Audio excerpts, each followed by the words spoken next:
बात बता देना चाहूंगी, जो अपने माँ बाप को दुत्कार अपने माँ बाप को ठुकरा कर दूसरी जगह चले जाते हैं, उनको उस समय तो याद नहीं आती है, लेकिन कहते हैं कि व्यक्ति के पास जब तक कोई वस्तु होती है तब तक उसके मूल्य को वो पहचान नहीं पाता है, लेकिन जब वो वस्तु उसके हाथ से चली जाती है तब वो उसके मूल्य को पहचानता है,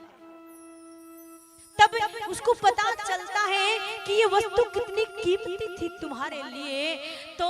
मैं आपसे कहना चाहूंगी कि माता पिता को आप छोड़िए मत, माता पिता को आप ठुकराइए मत, क्योंकि अब तो आपको पता नहीं है कि वो उनकी कीमत कितनी है, लेकिन जब वो चले जाएंगे तब आपको पता चलेगा कि उनकी कीमत कितनी है। और उससे नहीं, मेरे भी पिताजी नहीं हैं, लेकिन कई बार मैं भी सोचने को मजबूर हो जाती हूँ कि काश आज पिताजी होते तो पता नहीं कितनी खुशी होती और मुझे भी पिताजी का आशीर्वाद मिलता। क्यों वो कमी आज क्यों खल रही है? क्योंकि आज वो है नहीं, इसलिए उनकी महत्ता का पता चल रहा है। तो आपसे निवेदन है, पहली बात तो सबसे पहले मैं यही कहना चाहूंगी कि माता पिता को ठुकराइए मत, क्योंकि हर रिश्ता 7 जन्म का होता है, भाई बहन का रिश्ता 7 जन्म का होता है, पति पत्नी का रिश्ता 7 जन्म का होता है, मित्र का रिश्ता 7 जन्म का होता है, लेकिन एक माता पिता ऐसे हैं जिनका रिश्ता एक ही जन्म का होता है, वो फिर नहीं मिलते हैं। इन माता पिता को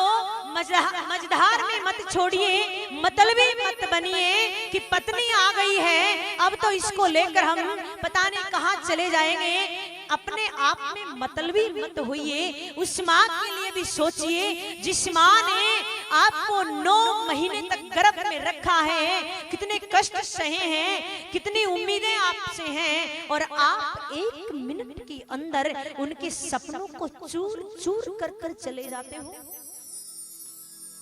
ऐसा मत कीजिए, क्योंकि आज तो आपको वो चीज खलती नहीं है, लेकिन आने वाले समय में आपको पता चलेगा कि वो चीज क्या थी, हम क्यों छोड़कर आए, कितनी मूल्यवान थे वो,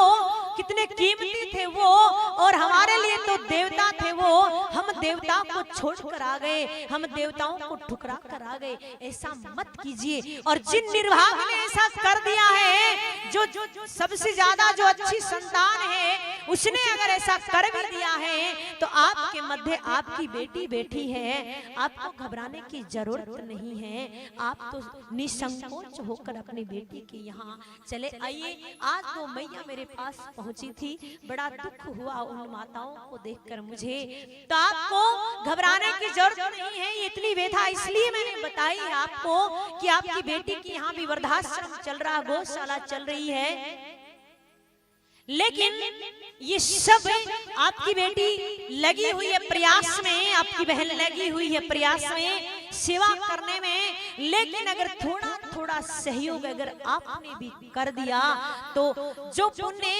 एक मैं अकेली लेने जा रही हूँ वो पुण्य आप सभी को भी मिल जाएगा। और जिनकी माँ नहीं है वो ये समझकर दान कीजिएगा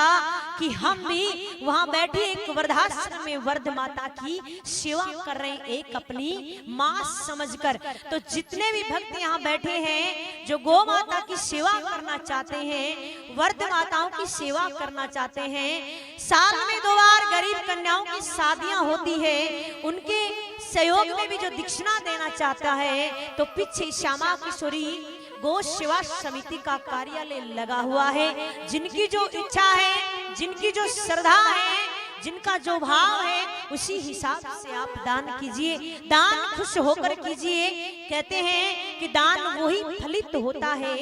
जो आप खुश होकर करेंगे, चाहे दान कितना भी हो, जितना आपका सामर्थ्य हो। जरूरी नहीं है कि आप लाखों करोड़ों में करें, नहीं, जितना आपका मन बन रहा है उतना दान अवश्य कीजिए।